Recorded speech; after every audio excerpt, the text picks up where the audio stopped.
Welcome home to USA Global TV and Radio, a place where dreams take flight, with authentic storytelling, diverse perspectives and meaningful conversations, where global stories unite and bridges are built beyond all borders. Discover world-class education, entertainment, hope and inspiration. Together, we're building bridges worldwide. Subscribe to our channel, USA Global TV. Download our app, USA Global TV. Be our guest or join our team. Visit usaglobaltv.com. Thanks to our founder and executive producer, Dr. Jacqueline Kerbeck. Music score by Yeffy Tang from Cloud Road Music. Voiceover artist Mike Porter. Creative direction by Paul Garcia. USA Global TV and Radio, your home for global connection. All rights reserved. This video and its contents are the exclusive property of USA Global TV and Radio. Unauthorized use, duplication or redistribution in any form is strictly prohibited. Howdy, Rhoda Laughlin here. This is the Corner Bookstore, and today is the first of 3 shows back to back to back. I'll be on again as soon as the show is over, and as soon as the next show is over, I'll be on again. When I'm not doing TV shows, I research the human body at the cellular level, chemically speaking. I look for cause and effect relationships. Treat a cause, fix a problem. Treat symptoms, and you'll always be treating symptoms. So that's what I specialize in. I focus primarily on longevity and age-related diseases. I have a new book coming out very shortly, probably as early as June, called Aging Sucks. I'm still working the subtitle and the cover. I'll be debuting those here on this channel here, not too distant future. I also have a webinar series coming up, probably starting as early as March. That I'll be going into some details about aging and health and pain and just a number of different things at the grassroots level of what can be done. Most of the time I try to stay somewhere between the 5,000 and 30,000 foot level. But today I'm very honored to have Miles Spencer as my guest. He is a historical fiction writer, has several things claimed to fame, and so we're going to get right into him. Miles, please join me right up here on stage, please. Hey, Red. Nice to be here. Thanks for having me. We were talking backstage, and you were saying that you had #1 rating in Saudi Arabia or something like that. Did I catch that right? I was and remain a bestseller on Kindle in Saudi Arabia, Jordan, and Syria, based on the book A Line in the Sand. That's right. A Line in the Sand. We'll get to that one here very shortly. When did you start writing? Well, arguably never during my schooling. I was an okay student, but I actually began a blog maybe 20 years ago, and always, 500 words, kind of 2 or 3 times a week, ranting and raving in my own quiet way about observations, what's going on, mostly in technology, sometimes in life. And I just kept it up until a few years ago, I actually had a story about our hike in the Middle East, and I was surprised in my ability to get 50,000 words down at a time, and it worked. So, when you think about a story for 15 years, it's easier to write in 6 weeks. But it was all based on an amazing adventure I had taken with my adventure partner, Wells Jones. And we've done several since then. And that's become kind of a genre for us. Are you familiar with the Facebook group called My 500 Words? I am not. Learn something new every day, but I will look that up afterwards. A little over 10 years ago, I joined it. My wife was going through chemotherapy, and I was just looking for some kind of release as a caregiver, just to kind of get my mind off everything else. So I joined this group. It was supposed to be a 30-day evolution, write 500 words a day for 30 days. Well, we got to 31 days, and we said, what do we do? We kept writing. And so we got to 90 and 100 and 300, and it went on for over a year. And so it was one of those kinds of things. Met a lot of good people. In fact, I think I was actually out in California visiting some friends, and one of the people on that particular Facebook group lived out there, and we got together, for a very quick lunch. But it was something, and when I saw 500 words, okay, maybe there's a connection there. But I guess it's just it's enough to get a thought down and explain it a little bit, but not get into too much depth, not preach too much. I like to highlight people. I call it hold my beer Like, for example, when Tom Brady was down like 3 touchdowns in the fourth quarter, he's like, all right, hold my beer. And he knocked it off. It comes from 9-ball when you're playing pool and, there's 5 balls left on the table. You have to head them all sequentially and no one thinks you can do it. It's like, yeah, hold my beer. And so one of the things I like to do is just highlight heroes. And whenever I come across one, I can get the point across. I can tell the story. 500 words seems to be about the point in which people's eyes glaze over anyways. So, yeah. I had no problem writing 500. That wasn't the problem. The problem was, trying to get it. Several times we were so happy we get exactly 500 words. You hit. I don't even know if I ever hit that. Right? Yeah. It's like it's an aim, but it certainly isn't. Get down the right to that last sentence. Okay, 497. Yeah. Okay. Stop. That's like haiku for 500. That's tough, Red. So anyway, that happened a few times. And I said, this isn't working. So I did 1,000, and I finally settled on about 1,100 for a few months. And that to me was a sweet zone for me, for my writing. Okay. But after a while, I said, a couple of years of this is fine, and I went back doing other things. But it was a good diversion. It helped me a lot mentally and physically. I actually joined NaNoWriMo, and I started writing a novel that has been sitting ever since. The story's written, the character development hasn't been done. But things happen. Eventually, it'll come out. Yep. But anyway, so you were a blogger for a while, and did that kind of lead you normally, for lack of a better word, into being an author? No, and of course I skipped a point. When I hosted a television show on PBS called Money Hunt, which was the predecessor to the predecessor of Shark Tank, and this story is worth about $7.95 and get a Starbucks free coffee. But I actually had a book called Money Hunt 27 Rules for Building and Scaling a Great Business during .com. Worked out pretty well. It was actually HarperCollins, and I had a television show at the time, so I was off to the races. And then I took a nice 20-year hiatus for writing anything longer than 500 words. And but we have had this story from this hike for years. We thought about making it a play on Broadway. We actually worked with a producer and a director and just couldn't quite get it right, especially not on stage. And so at a certain point, that point was October of 2 years ago, obviously in the border of Gaza and Israel proper. October 8th was a big day. And October 9th, we decided, you know what? We got to tell our story, because we had hiked for basically a month, 1,100 miles through the deserts of Saudi Arabia, Jordan, and Syria, and then crossed over into Israel. And we had a phenomenal story. We worked for 2 more years in Saudi Arabia after that. Phenomenal story to share. It's just been sitting around for a while. All of a sudden, October 8th, 2.5 years ago, it became very, very relevant. And so we got it out quickly. And we were surprised, but we were hopeful that it would be popular amongst English readers in the Middle East, and it really was. You said 1,100 miles in a month? Yeah. Yeah, my wife and I walked the Camino de Santiago about 10 years ago. Good for you. And that's on my list. That was 500 miles in 30 days. I can imagine what 1,100 miles would be. Yeah, good for you. That the Camino is on our list for sure. So I'll follow in your footsteps on that one. You got your seashells still? I do. I have everything that I need to have to document the fact that I was there. Good for you. In fact, I'll make you an offer. You get ready to do something like that, and you want to just do a fast phone call or Zoom.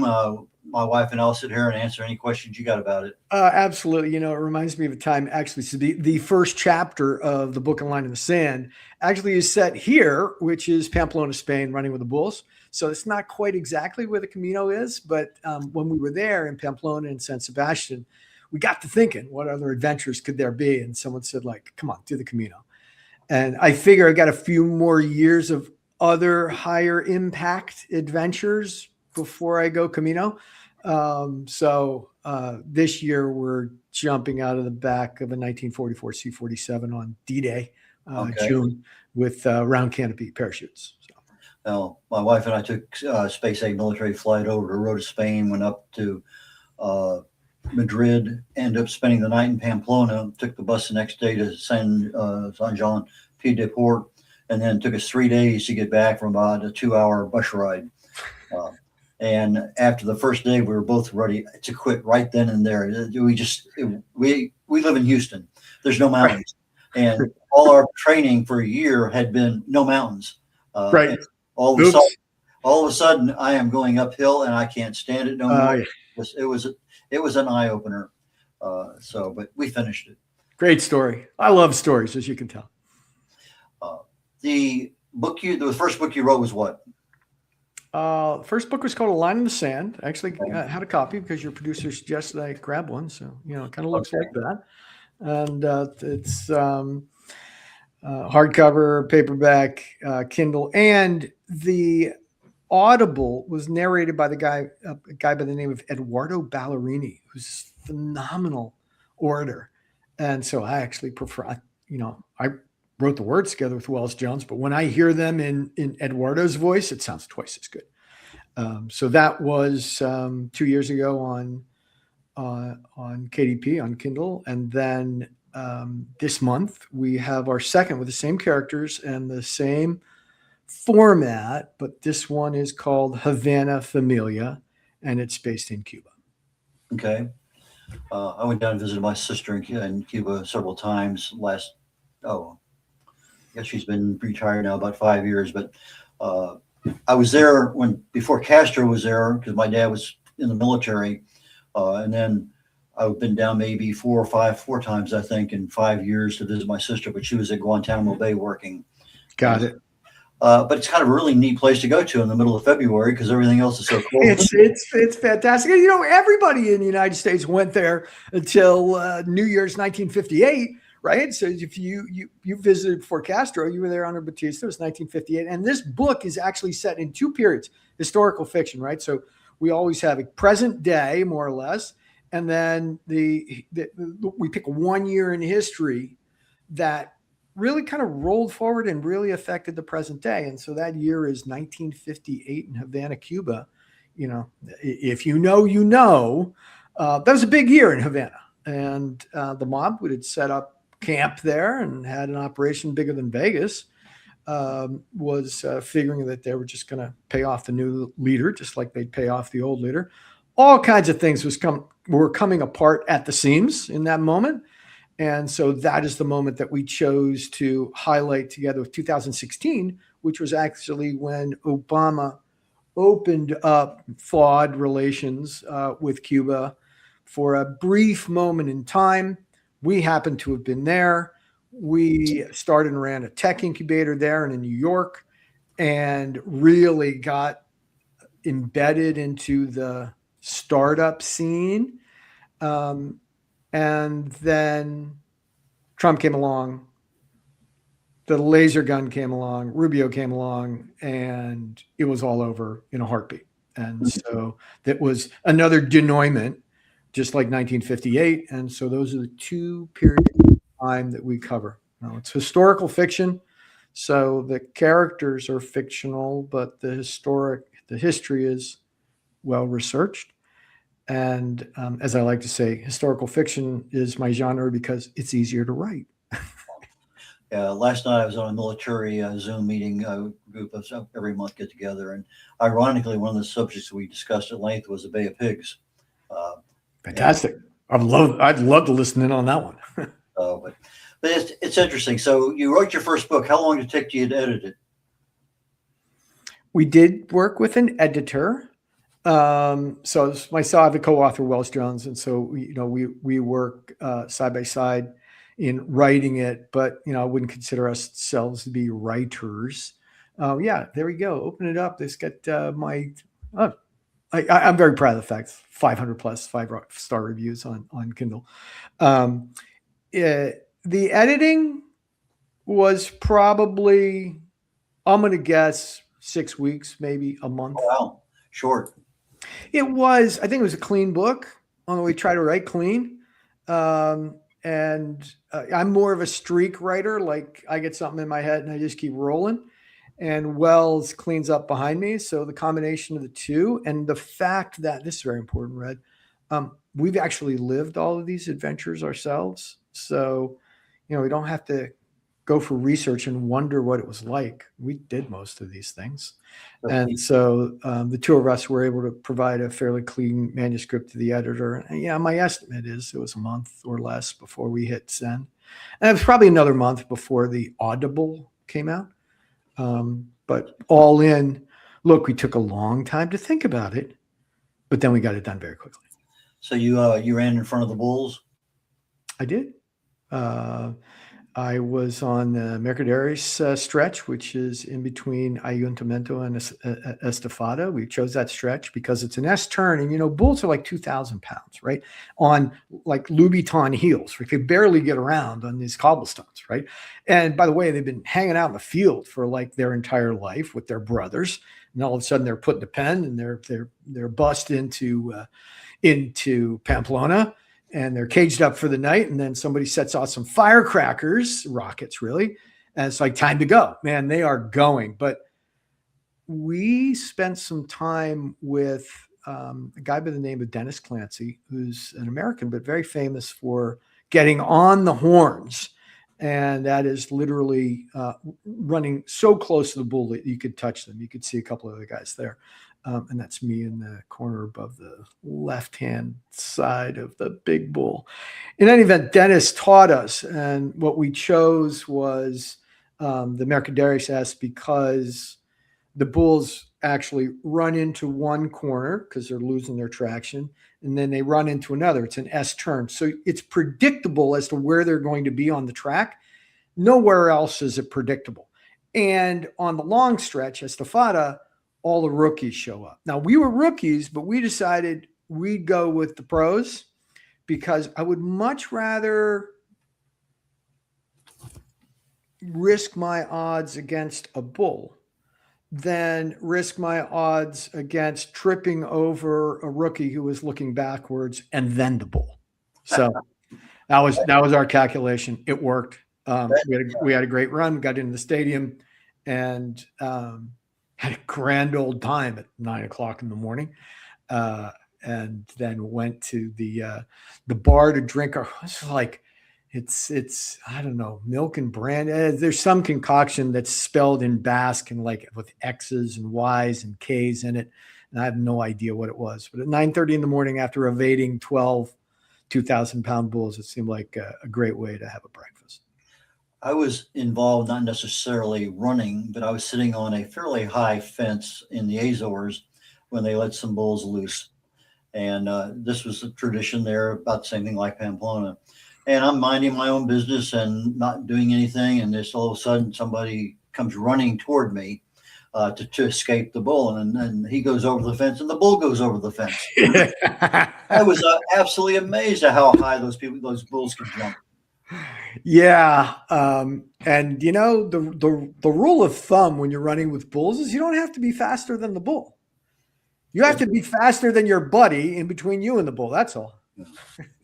And that's life in general. That's life in general. So you got the book. When did you start marketing the book? Because that's something that we as authors have a tendency to put off to the last minute, even till after publication. Well, look, I didn't go with a traditional old school publisher like HarperCollins, which we did the first book that I had with Cliff Enico called Money Hunt. This was straight. And the reason we chose that was because, look, we were on top of current events. October 8th had just happened. It was in the news. Everybody wanted to talk about it. And suddenly we had a book with a phenomenal story based on the region. And not that many Americans have done what we did, right? So it was fairly unique. We went podcast after podcast after podcast. And that really was stock and trade on probably 95% of our marketing. Did 100 podcasts in the first year. Wow, that's impressive. We're coming up on a commercial break here, about a minute and a half, very, very shortly. When we come back, let's talk a little bit your covers, how did you get the art done, those kinds of things. That's kind of the direction I want to go after the break. Sounds great. Okay, fantastic. In a noisy world, true connection begins with listening. Elevated listening transforms every conversation in just 5 simple steps. Pause and breathe. Set your intention. Listen with curiosity. Reflect back. Agree on one next step. Join the listening mentor on Let's Finally Talk with Dr. Jacqueline Kerbeck, the listening mentor, where we help you find inner peace, one conversation at a time. Streaming every day, Let's Finally Talk TV show with Dr. Jacqueline Kerbeck, only here on USA, Global TV and Radio. Subscribe to our YouTube channels to watch and engage with all our content.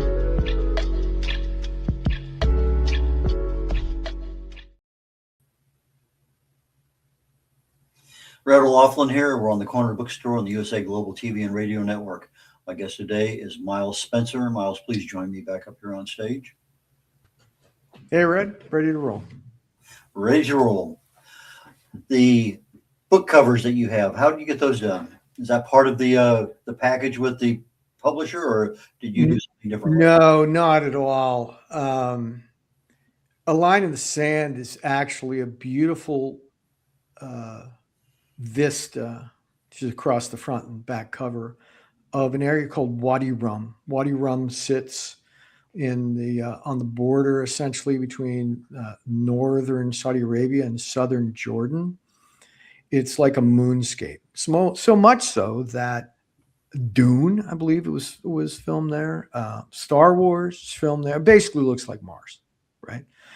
And it's also where Lawrence of Arabia, T.E. Lawrence, trekked through as well on his way to Aqaba during the Arab Revolt. So when we arrived there on camel, we were just struck by the vast awesomeness and by the heat of the place. It's called El Hul, the anvil of heat, and top temperature there was 126 Fahrenheit. It took our breath away. And we took some photos, but also did some watercolors. And it was that was the inspiration of the front cover of the book. Now, also in the book, and you'll see on the front cover, there is a very slight line of the railroad tracks. Now, our entire trek was based on T.E. Lawrence, Seven Pillars of Wisdom, where he hiked from, he led the Arab Revolt together with Faisal from Jeddah, Saudi Arabia, to Damascus, Syria. But what they were doing mostly was blowing up the Turkish railroad, which went from Medina, a holy site, to other places in the Ottoman Empire for the pilgrims that were coming down. And it was extremely aggravating for the Turks to defend that. And Lawrence had the good intellect to essentially invent guerrilla warfare, because he realized that they always had to be in the same place on that railroad in order to defend it. Yet he and his group of Arabs could be anywhere just over the next dune. And so he was really able to create quite a guerrilla offensive against the Ottomans because of that asymmetrical warfare ratios that existed. So that was the inspiration for the front. It was done by the guy by the name of Alex Blomlinski, who's a great artist, and that's original art. And the concept for it, actually, I got to give credit to Adam Drake, who was my co-founder at Reflecta, who concepted it. But Alex was the one that finished it off. It's a beautiful, beautiful cover. And I will say, Alex did Havana Familia, and that's just as good. Did you get a chance to get into no man's land there up in that part of Saudi Arabia? Oh, sure. I mean, we were in the desert, man. Well, I know there's an area there that's designated no man's land, and I know it's pretty close to that Jordan. It's there. That's El Hul, pretty much the hottest place in the Gulf and the Crescent, and it's pretty nasty. It's like Thunderdome and Dune and Star Wars all rolled into one. It's hot. Not a lot of oil up there either, so it's kind of been left alone. I was in Bahrain quite a bit with the military, and water temperatures are constantly over 100. You walk out of a bar at 2 a.m. in the morning, it's 104 degrees. It's an interesting place. Interesting place. Let's move on just a little bit. You have the Havana one coming out here shortly. You have anything else planned for your characters? Yeah, well, absolutely. So in Havana, the characters continue to develop and continue to do their adventures and their historical uh, observations and understanding. And it looks like after this is done, the following book, number 3 in the trilogy, is Peru. And the theme that's emerging is a little bit like white men behaving badly in the clubs of London, Paris, and other colonial strongholds. And, they'll grab this part of a country or that part of a country and teach them religion and other important things in exchange for removing all of the gold or oil or precious minerals beneath their feet. And they do a split with them for a while until the locals get smart. And then, there's either a war or a new deal. And so that's why we go back the 100-ish years to look at, man, how did we set this up? So the next one's coming. I just got back from Madrid, and it was full of beautiful portraits and exhibits of white men behaving badly. In this case, it's Isabella, but it was basically the conquering of the New World and the extraction of the riches therefrom. Have you been to Peru? Oh, yeah. Have you climbed Machu Picchu? I have. Machu Picchu, Cerro, a couple of the others. Yes, I have. Full Inca Trail. How about Huayna Picchu, the one that's right behind it? The Sugarloaf. Yeah, absolutely. Yeah, that was an interesting climb. I did that a while back. Yeah, straight up. And my girlfriend at the time was along with me, and we were about 3/4 of the way up, and she turns back and has a look, and there's the Urubamba River snaking below, and she says, I'm afraid of heights. I wasn't afraid of anything there until I started coming down. Yeah, exactly. I said, well, just keep going up. You'll be fine. Up was no problem. Down became a major problem as soon as I got to the edge and decided, oh, whoa, my goodness. Wow. Yeah, I have a Cerro story, which is when you're on Huayna, you look up to the big one, it's just Cerro. And I'll spend 30 seconds on that. It was a very misty morning. I did Huayna, and then I went, you still have time for Cerro? Yeah, I do, but it's really overcast. So on my way up, saw a couple of people, and they kind of looked at me like, you're still going? It's like, yeah. And I got to the top, and there's this essentially, I can barely see my feet, right? But I can see when it hits the path, and I can hear a flag at the peak. I knew there was a flag at the peak. And so I'm just walking towards that slowly, and they're hummingbirds and orchids, right? I mean, I'm basically in a cloud on my way to heaven. Well, what was interesting was I didn't realize how close I actually was, because I went to the flag, might have taken a picture, went back down. And the guide, who didn't come with me, took the afternoon off. He's just like, oh, you got to chop a Cerro? Yeah. Did you get to the flagpole? Yeah. It was very, very overcast. Did you crawl on your knees at the end? I said, no. Just followed the path. He says, oh, most people crawl on their knees. I said, why is that? He said, well, it's only about 30 inches wide, and it's a 3,800 foot sheer drop to the Urubamba River. So most people crawl, but you walk. That's great. I didn't sleep that night thinking about it. Things happen for a reason, don't they? They do. They do. I know we talked backstage about legacy, capturing that intergenerational storytelling. I know you wanted to make sure we covered that today, so let's wander to that topic for a little bit. Well, sure. I mean, I think we have backed into the light, as T.E. Lawrence would say. These are all stories, and they're important stories. And what's interesting, legacy sounds like a big highfalutin word.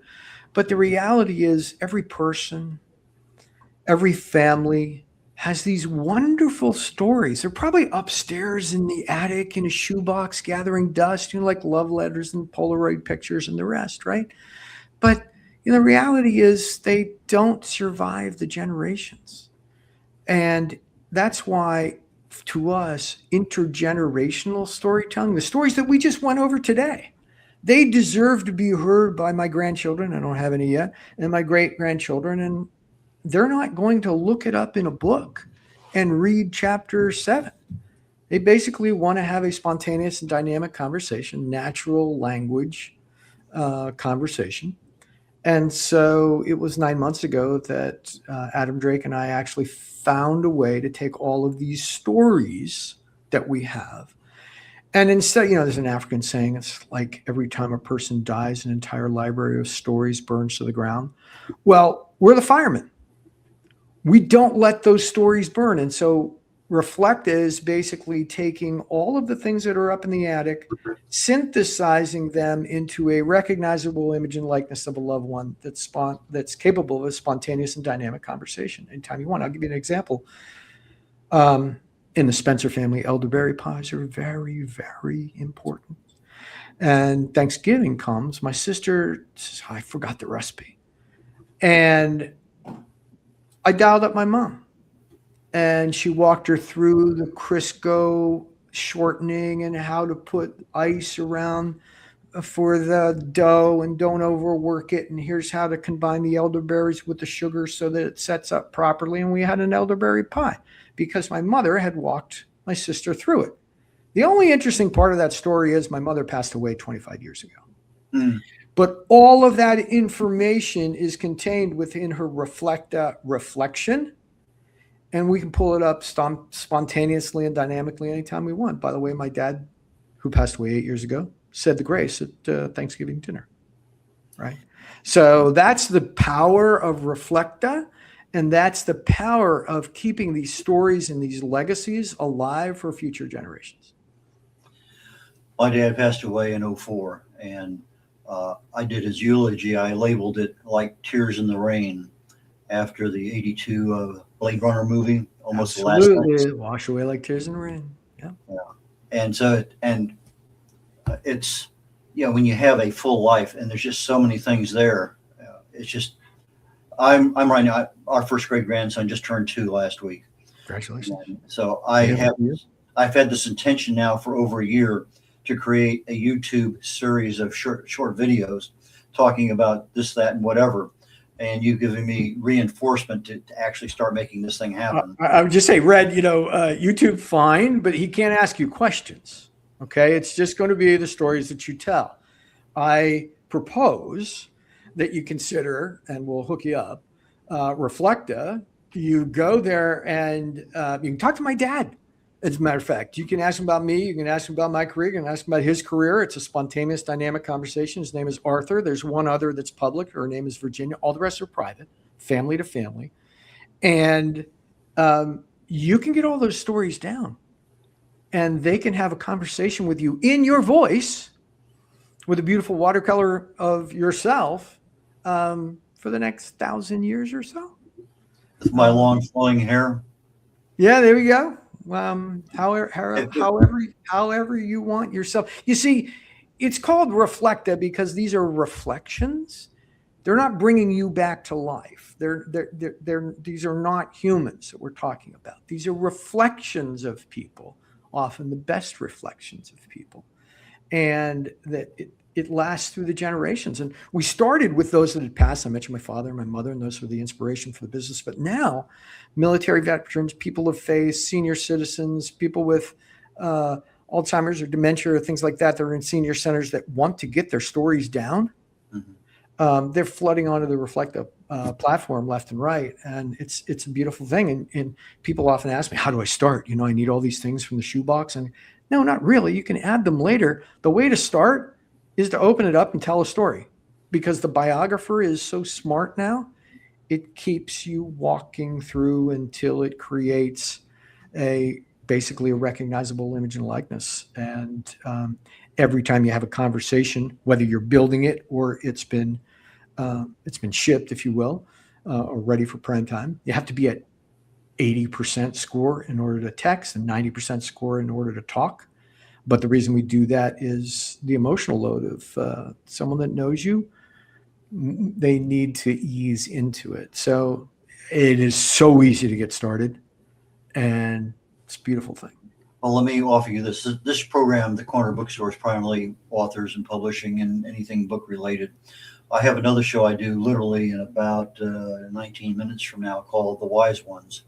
And that's where I'm looking for leadership, business leaders, entrepreneurs, people who want to share their wisdom, their lessons learned in life.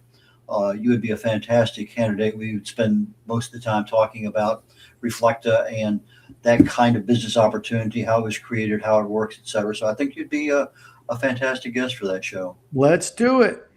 So, okay, I have your email. I will send you a link to that one, and we will schedule something here in the near future to make that happen. That'd be fun. Do you do any videos for your books? We do quite a bit. So the book's two years old now. And so that was mostly podcasts and Instagram. But what's happened is been on so many podcasts that they actually turn into short videos. So YouTube Shorts, which cuts everything down to a 30-second clip, is great. There's an app called Opus Clips. I don't own it, but there's a plug for them, which you basically take the YouTube link of anything like this that you've done, and it cuts it down into little highly relevant pieces, and that goes up on YouTube Shorts and other places. You tag that to your book to where they can purchase it. A lot more traction because it's becoming a video world. It just is, right? Yeah, I got in touch with some different AIs a while back, and I go to ChatGPT, I get it to generate me a 35 or 55 second diatribe of exactly what I want. Then I tweak it to where it sounds human. Yeah. And then I say here, and it takes and creates images and has the text at the bottom. And it looks like a really nice commercial. And that's one of the ways that I'm using, the video AI aspect of it for my books. That's great. I perhaps in my genre, historical fiction, all of that makes for a movie or a TV series or shorts or something like that, because we have the content, right? I've been blogging for 20 years. There's content there that probably could be in a better form. I believe that the acid test of what's human is video, and there's two sides of that. Created by humans, perhaps with AI assistance, but nevertheless created by humans and consumed by humans, which means humans have to buy it. In other words, this looks real, I'm going to watch. But, we're at the beginning stages now of just taking text and creating movies. Oh, sure. So on Reflecta, we actually have right now 10,000 stories on the platform. Okay. And they literally real time become movies just right out of the conversation. Now that's in beta right now. So if you go to the site, you're not going to see that, but I've seen it. It's coming fast. Well, we're toward the end of the show. How do people get in touch with you, Miles? LinkedIn is fine. Links there. If you want to learn more about Reflecta, that works as well. I should have put the link to Line in the Sand and Havana Familia, but if you go to milesspencer.com, you're not going to miss it. That's a good start. Please don't come to my front door. Okay, the spelling for our audio audience who will be picking up this broadcast later on is Miles, Miles, Spencer, SPENCER.com, and his company is Reflecta, REFLEKTA.ai, Reflecta.ai. And so check them out. We had a great time today. Miles, thank you so very much for your time. And I honestly, truly look forward to us connecting again. And let's talk more about Reflecta and the choices and options it gives people. That's cool. À la prochaine, as they say in France. Until the next time. Okay. Thank you, Red. Take care. Red Laughlin here. I'm wrapping up the final minute here on my show.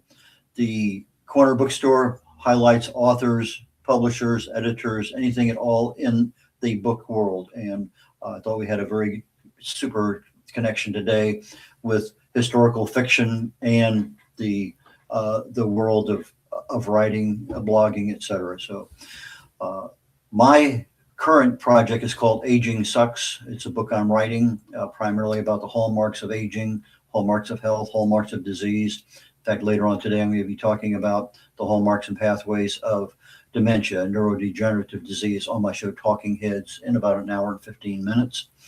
But that's my focus on what I can do to help take something that's complex and make it easy to understand. So that when you go to your doctor, you say, hey, doc, what about this? And so, but for awareness and education, that's where I focus most of my energies. So until next week or until 15 minutes from now, take care of y'all, and we will catch you next week. Bye now. In a world craving connection, one platform dared to dream bigger. USA Global TV and Radio, a beacon for global voices, authentic storytelling, and elevated listening. Led by visionary Dr. Jacqueline Kerbeck, the journey from a spark to a global force is now captured in one inspiring book. Honored with YouTube's Silver Creator Award for surpassing 100,000 subscribers. Discover the evolution, the challenges, the triumphs, and the unstoppable spirit that created a global movement. Executive producer Dr. Jacqueline Kerbeck. Music score by Yeffy Tang. Creative director Paul Garcia. This video and its contents are the exclusive property of USA Global TV and Radio. Unauthorized use, duplication, or redistribution in any form is strictly prohibited. Now an Amazon #1 new release in paperback and ebook. Broadcasting Brilliance, the evolution of USA Global TV and Radio, is inspiring readers around the world. Join the movement that's redefining global media one story at a time. Thank you, viewers and listeners of USA Global TV and Radio, for joining us today. We're honoured to have your time and attention as part of our global community. At USA Global TV and Radio, we believe in the power of authentic conversations, meaningful connections, and creating a world of possibilities together. Want to be part of something bigger? Join our team of elevated listeners at usaglobaltv.com, a space where your voice matters and your ability to listen transforms relationships. Stay connected with us across all our platforms for thought-provoking discussions, expert insights, and empowering stories. Subscribe to our channels at youtube.com/c/USAGlobalTV. Follow us on social media and explore the endless opportunities we're creating for growth, learning, and inspiration. Together, we're not just broadcasting, we're building bridges and changing lives one conversation at a time. For inquiries, contact us at info@usaglobaltv.com. Produced by Executive Producer and Director Dr. Jacqueline Kerbeck. Voiceover by Mike Porter. Creative direction by Paul Garcia. All rights reserved. Visit usaglobaltv.com to view our full terms and conditions.